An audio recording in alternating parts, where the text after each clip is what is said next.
Selamat sore sahabat dunia tambang kita. Kita bertemu kembali pada kesempatan sore hari ini untuk menjawab pertanyaan dari sahabat dunia tambang kita. Dan pertanyaan yang akan kita jawab bunyinya begini. Selamat pagi Pak Horas. Sebelumnya kami perkenalkan, nama kami tidak usah kita sebut di sini. Dan kami salah satu penonton setia di dunia tambang kita. Terima kasih Bapak sudah menjadi penonton setia. Kami ingin bertanya Pak, untuk area workshop tambang tentunya ada pekerjaan welding dan lainnya. Kami ingin tanyakan tentang standar penggunaan tabung bertekanan. Apakah wajib memiliki katup? Itu pertanyaan pertama. Kemudian yang kedua, dan juga standar untuk penyimpanan tabung bertekanan. Itu yang kedua. Serta bagaimana tugas kami sebagai seorang safety di area workshop atau plant. Karena kami bisa dibilang di dunia safety masih baru dan mendapatkan tugas untuk menjadi safety khusus di area workshop. Itu pertanyaan yang ketiga. Baik, tadi kalau pertanyaan pertama, apakah semua tabung bertekanan wajib memiliki katup? Yang kedua, bagaimana tata cara penyimpanan tabung bertekanan? Dan yang ketiga, bagaimana pelaksanaan tugas seorang safety departemen dalam rangka melaksanakan tugasnya di area workshop, khususnya area fabrikasi atau welding. Baik sahabat dunia tambang kita, sebelum kita bahas lebih dalam, jangan lupa dukung terus channel ini dengan subscribe, bunyikan belnya, like, share, dan juga komen.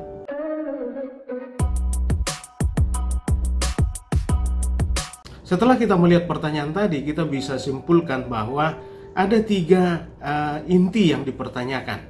Yang pertama adalah apakah tabung bertekanan wajib memiliki katup? Dan yang kedua, bagaimana tata cara penyimpanan tabung bertekanan? Dan yang ketiga, bagaimana tugas seorang safety departemen di area workshop khususnya fabrikasi. Baik sahabat dunia tambang kita, apabila kita lihat di Kepdirjen Minerba nomor 185 tahun 2019, khususnya di halaman 130, kita bisa melihat jawaban nomor 1 dan jawaban untuk pertanyaan yang kedua tadi. Nah, kalau kita lihat di halaman 130, di sana disebutkan begini. Kegiatan pengelasan dengan gas bertekanan atau gas yang dicairkan seperti oksigen, kemudian asetilin dan propan paling sedikit dilakukan dengan cara. Di sini ada diatur dari A sampai dengan N. Dan kalau kita lihat apa isinya dari A sampai N ini, sahabat dunia tambang kita bisa simpulkan, kita lihat dulu dari A, bahwa A ini terkait dengan penyimpanan. Nah, bahwa dalam setiap menyimpan tabung bertekanan, setiap tabung gas ditangani dengan hati-hati, tidak boleh terjatuh. Tidak boleh terjatuh. Berarti penyimpanan tabung bertekanan itu harus dalam posisi berdiri. Ya, tidak boleh terjatuh. Nah, kenapa harus dalam posisi berdiri? Nah, ini yang jadi pertanyaan. Nah, karena kalau dia terjatuh artinya posisinya datar. Nah, apabila isi dari tabung bertekanan ini masih ada, dan tolong diingat bahwa gas itu bertekanan. Dan ini tabung bertekanan, berarti tekanannya melebihi 1 atmosfer atau lebih besar dari tekanan di ruang kerja. Lebih besar tekanannya dibanding tekanan ambien. Oke, nah kalau dia posisinya datar, sedangkan artinya katup itu menjadi datar sesuai levelnya dengan tabungnya, maka kemungkinan terjadi tersenggol katupnya kemudian bocor itu menjadi lebih besar. Maka akan lebih aman kalau posisinya berdiri. Nah, kemudian disebutkan lagi tidak boleh berbenturan satu sama lain. Ya, kenapa tidak boleh berbenturan? Karena isi ini adalah tabung bertekanan. Lagi-lagi tekanannya jauh lebih besar daripada tekanan ambien. Kalau berbenturan, nah bisa saja terjadi benturan keras sehingga nanti bisa terjadi kebocoran tabung. Dan di dalam itu tekanannya jauh lebih tinggi dari tekanan ambien atau tekanan lingkungan sekitarnya. Nah, maka berbahaya sahabat dunia tambang kita. Nah, kemudian dilindungi terhadap panas atau dingin yang berlebihan. Ya, dilindungi terhadap panas atau dingin yang berlebihan. Itu kenapa pada tempat-tempat penyimpanan tangki bertekanan atau tabung bertekanan harus memiliki atap terlindung dari sinar matahari. Kenapa begitu? Nah, karena kalau dia terpapar dengan sinar matahari, tentu temperatur semakin lama semakin tinggi. Nah, temperatur semakin tinggi, temperatur berbanding lurus dengan tekanan. Temperatur semakin tinggi, maka tekanan lebih tinggi lagi. Nah, padahal ini sudah tabung bertekanan, tekanan jauh lebih tinggi daripada tekanan lingkungan sekitar atau tekanan ambien. Ditambah lagi temperatur naik, tekanan lebih tinggi lagi. Bisa meledak. Itu kenapa kalau pekerjaan pengelasan di luar atau di area terbuka itu harus memiliki atap. Tabungnya harus dilindungi atap. Ya, seperti itu, sahabat dunia tambang kita. Kemudian kalau kita lihat poin B, tabung gas disimpan. Nah, disimpan berarti ini tata cara penyimpanan, menjawab pertanyaan nomor 2 tadi. Tabung gas disimpan dengan hati-hati dan diikat dengan kuat agar tidak terjatuh. Nah, sama dengan yang poin A tadi, tidak boleh terjatuh. Supaya tidak terjatuh, maka harus diikat dengan kuat. Ya, dan disimpan berjauhan dengan sumber api. Dengan sumber api. Nah, kenapa harus jauh dengan sumber api? Nah, tadi kita sudah sampaikan waktu kita membahas poin A bahwa kalau temperatur naik, maka tekanan juga akan ikut naik. Api adalah panas. Artinya temperatur sangat tinggi. Kalau nanti disimpan dekat-dekat dengan api atau dekat dengan temperatur yang sangat tinggi, maka tentu tekanan juga akan naik, bisa meledak tangkinya. Nah, lagi-lagi tata cara penyimpanan. Dan berjauhan dengan sumber api atau dengan bahan yang mudah terbakar, terutama oli atau grease atau gemuk gitu ya, atau senyawa hidrokarbon bisa terbakar. Oke, nah itu poin B. Nah, kemudian kita lihat C. Tabung gas yang berisi dan kosong disimpan secara. Nah, lagi-lagi C ini masalah penyimpanan. Tabung gas yang berisi dan kosong disimpan secara terpisah dan yang kosong diberi tanda sesuai dengan urutan penerimaannya. Artinya yang tabung yang kosong dengan yang berisi harus terpisah. Nah, kenapa harus terpisah? Supaya yang pertama rapi. Yang kedua, kemudian pada saat nanti kita akan melakukan kegiatan pengelasan, tentu kita butuh tabung gas yang berisi, bukan yang kosong. Coba bayangkan kalau misalnya campur aduk, nggak tahu yang mana yang isi, yang mana yang kosong. Maka asal ambil saja, tahu-tahu kosong, ambil lagi, akan berantakan.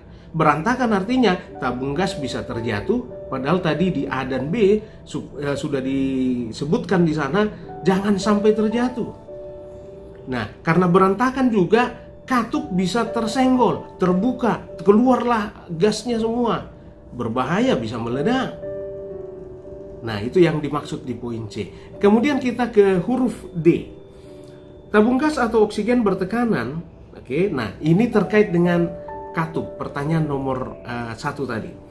Tabung gas atau oksigen bertekanan, keran pengatur, ya, keran pengatur. Kemudian selang, keran pengatur artinya valve, selang atau hose, dan alat tabung lainnya dipastikan selalu dalam keadaan bersih dan dijauhkan dari oli, minyak, gemuk, atau bahan yang mudah terbakar. Nah, ini juga masih terkait juga dengan penyimpanan ternyata. Oke, artinya harus dipastikan selalu dalam keadaan bersih. Ya, kenapa keran harus selalu dalam keadaan bersih atau hose selalu dalam keadaan bersih? Ya supaya nggak mampet, nanti pengelasannya jadi nggak lancar, ya. Dan dalam keadaan bersih dan dijauhkan dari oli, minyak atau gemuk. Kenapa harus dijauhkan dari oli, minyak atau gemuk? Karena oli, minyak atau gemuk atau grease tadi itu adalah senyawa hidrokarbon, bisa terbakar. Oke, nah kemudian kita ke huruf E. Disebutkan di sana kegiatan pengangkatan atau pemindahan tabung gas ini berarti masih berkaitan dengan penyimpanan terutama ini. Pengangkatan atau pemindahan tabung gas dilakukan secara hati-hati dengan menggunakan alat khusus yang disediakan dan tidak digeser atau digulingkan. Ya, tidak digeser atau digulingkan. Nah, yang pertama di sini menggunakan alat khusus. Alat khusus untuk mengangkat, tidak digeser.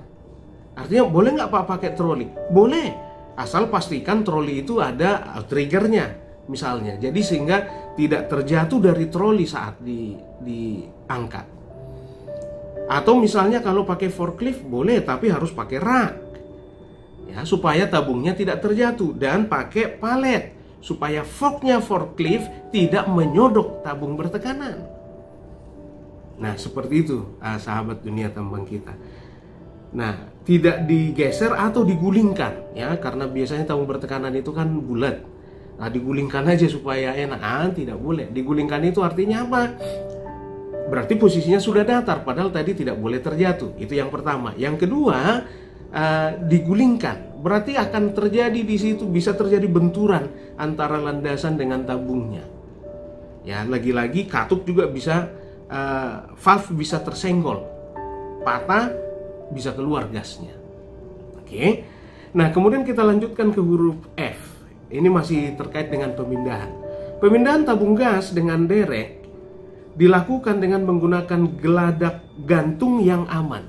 Artinya dengan derek artinya kita pakai alat angkat crane misalkan, dilakukan dengan menggunakan geladak gantung. Geladak gantungnya itu sama seperti tadi, mengangkat atau mengangkut pakai forklift, harus pakai rak. Atau kalau misalnya di pekerjaan listrik di tempat tinggi, kita sebut ini man basket, ya, kalau untuk orang. Nah, geladak itu seperti itu, rak, ya, supaya tabung tidak terjatuh dan tersusun rapi di dalam rak ini. Oke, kemudian kita lanjutkan ke huruf G. Nah, ini dia. Ini sudah terkait dengan pertanyaan pertama, yaitu katup. Tutup pengaman keran ditutup dengan kencang, termasuk saat dipindahkan apabila tidak digunakan. Artinya harus ditutup pakai katup, ya, harus memiliki katup pengaman. Ya, tabung gas bertekanan. Jadi pertanyaan pertama dan kedua sudah terjawab. Tapi masih kita lanjutkan dulu ke H. Tabung gas hanya dapat digunakan apabila tabung tersebut dilengkapi dengan alat pengaman yang diperlukan, terutama keran pengatur pengaman dan alat pembaca beda tekanan atau pressure gauge. Maka harus dilengkapi dengan valve, ya, keran pengatur tekanan, valve, dan pressure gauge supaya ketahuan berapa tekanannya. Oke. Nah, kemudian kita lanjutkan dulu ke I. Keran tutup pengaman tidak boleh diarahkan kepada seseorang sebelum memasang keran pengatur tekanan dan seterusnya, ya. Karena kalau nanti misalnya tidak berfungsi dengan baik, tabung menjadi bocor dan tekanan keluar. Ini bisa berbahaya kalau ke arah orang, gitu ya. Nah, kita lanjutkan dulu ke huruf J. Sebelum keran dibuka, maka dilakukan pembersihan dari kotoran dan debu. Ya, keran pada posisi tertutup sebelum dibuka pada keran pengatur tekanan dan seterusnya. Artinya harus dibersihkan dulu. Ya, jadi intinya terkait dengan penyimpanan maupun katup pengaman, misalnya M dan N juga ini masih terkait dengan penyimpanan, nanti bisa dibaca lebih detail. Nah, kita bisa lihat di Kepdirjen Minerba nomor 185 tahun 2019, tepatnya di halaman 130, Bapak Ibu. Ya, dan untuk memperkaya wawasan kita terkait dengan pengamanan atau penanganan tabung bertekanan ini, sebenarnya sudah ada juga SNI-nya, Standar Nasional Indonesianya. Ya, Standar Nasional Indonesia nomor 13 3619 tahun 94. Nanti link untuk mendapatkan SNI ini nanti akan kita cantumkan di deskripsi.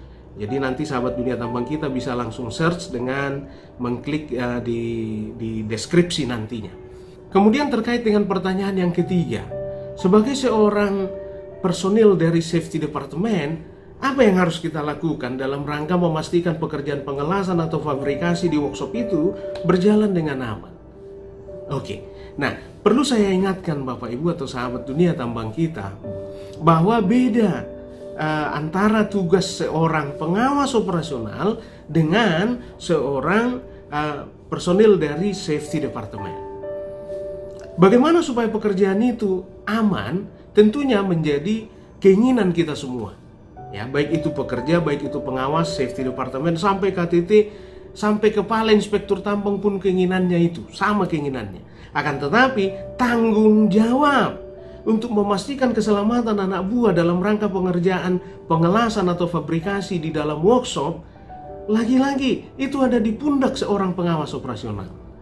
Ya, kalau kita lihat tugas dan tanggung jawab pengawas operasional sebagaimana diatur di Kepmen SDM nomor 1827 lampiran 1, tepatnya di halaman 22, di mana tugasnya yang pertama adalah bertanggung jawab kepada kepala teknik tambang atau penanggung jawab teknik dan lingkungan terkait dengan keselamatan, kesehatan pekerja tambang yang menjadi anak buahnya.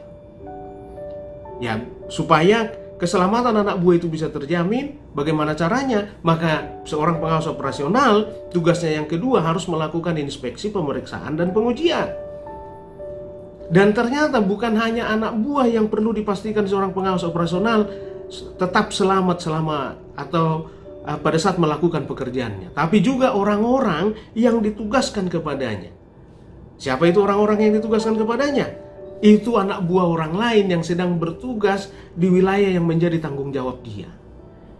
Ya, dan yang terakhir, tugasnya yang keempat, membuat dan menandatangani laporan inspeksi, pemeriksaan, dan pengujian. Terkait dengan tugas pengawas operasional ini, kita sebenarnya sudah membahas sering sekali di video-video kita di YouTube channel Dunia Tambang Kita.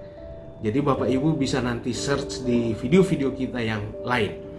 Nah, sedangkan tugas bagian K3 atau tugas bagian keselamatan pertambangan diatur dengan jelas di Kepdirjen Minerba nomor 185 tahun 2019, tepatnya di halaman 352 sampai 353. Ada 6 tugasnya. Ya, yang pertama adalah mendata kecelakaan, mendata tempat-tempat yang butuh pengawasan ketat, memberi penerangan, penyuluhan, dan sebagainya. Kemudian membentuk tim rescue, membuat statistik kecelakaan, dan mengevaluasi kinerja pengelolaan keselamatan. Nah, saya ingin menyoroti khusus nomor 3, Bapak Ibu, ya, memberikan penerangan, penyuluhan. Nah, soal tadi misalnya supaya keselamatan anak buah atau pekerja tambang itu terjamin, itu tugas siapa? Tugas pengawas operasional. Yang harus melakukan inspeksi siapa? Pengawas operasional. Yang harus melakukan pemeriksaan siapa? Pengawas operasional. Begitu juga dengan pengujian. Akan tetapi tidak berarti bahwa bagian keselamatan pertambangan atau safety department tidak boleh ikut melakukan inspeksi, pemeriksaan, dan pengujian. Bukan berarti begitu. Semakin banyak, semakin sering kita melakukan inspeksi, pemeriksaan, dan pengujian, maka tentunya akan semakin terjamin tidak ada lagi tindakan dan kondisi tidak aman. Tentu pekerjaan lebih aman, keselamatan anak buah lebih terjamin. Maka semakin banyak, semakin sering kita melakukan inspeksi, itu baik. Nah, artinya bagian keselamatan pertambangan atau safety department terlibat dalam inspeksi itu sangat baik. Maka tadi dengan mengetahui bagaimana tata cara penyimpanan tabung bertekanan dan apakah tabung bertekanan harus menggunakan katup pada pekerjaan pengelasan atau fabrikasi.